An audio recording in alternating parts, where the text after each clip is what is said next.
To tell you about a tragic end for an Idaho teenager with autism shot by police about a week ago. Victor Perez died after being removed from life support.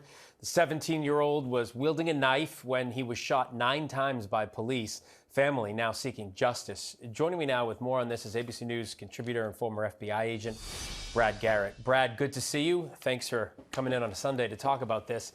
How does the police investigation into this shooting change, if it changes at all, now that the teen has unfortunately died after being taken off life support?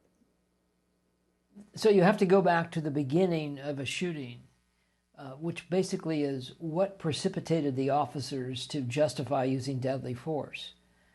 And we don't know that at this point. We just know that they shot this child multiple times and he ultimately died. So it's all going to go to what's the justification. There's some reporting about a weapon, maybe a knife. In what context is that? What is that? In other words, is he waving the knife? Does he actually run toward one of the officers? They probably don't know the mental state of him. I would be willing to guess. Obviously, officers are trained to protect themselves if somebody comes at them with something that's deadly, a weapon, a knife, whatever it might be. But there's a whole thing, Phil, called shooting review teams, and they'll basically start at the beginning. What was the initial information? Why did they go to the house? Why did they end up in a location that might have been the backyard, if I recall, of this house with the person who was shot? And it's like a TikTok. You're going to have to walk through every element of that. Yeah, and the video that we're showing right now, there'll obviously be a big part of that investigation. There was a lot going on in this video. You see the 4 officers there with their guns drawn. Brad, the family, Victor Perez's family, says that the officers should have tried to de-escalate the situation before firing those shots. Can you talk to us a little bit about how officers are trained to de-escalate situations like this one?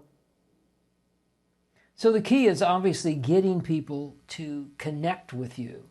Now, you're in a crisis situation, Phil, where you have somebody that's distraught for whatever reason, and if he has a weapon like a knife, you try to talk him through in a very direct but non-agitated voice.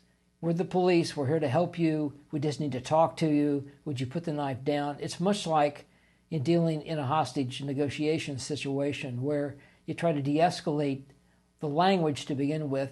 You also have to be cognizant of your own body language. You know, where are you in proximity of this child?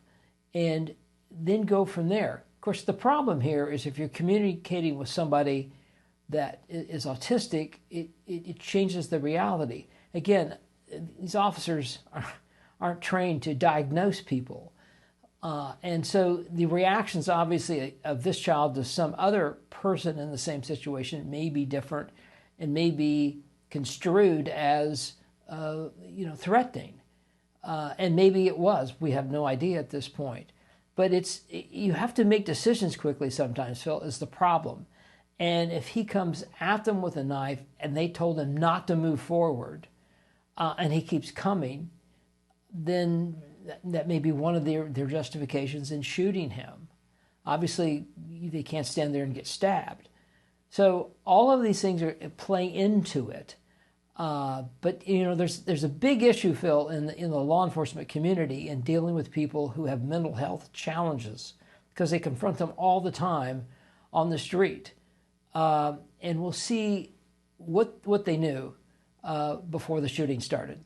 Yeah, I've done a couple stories with specific departments that actually had mental health experts go out onto calls with officers, and that seemed to help in some of the places where I've done those stories. Brad Garrett, thanks for taking the time. Appreciate it. You're welcome.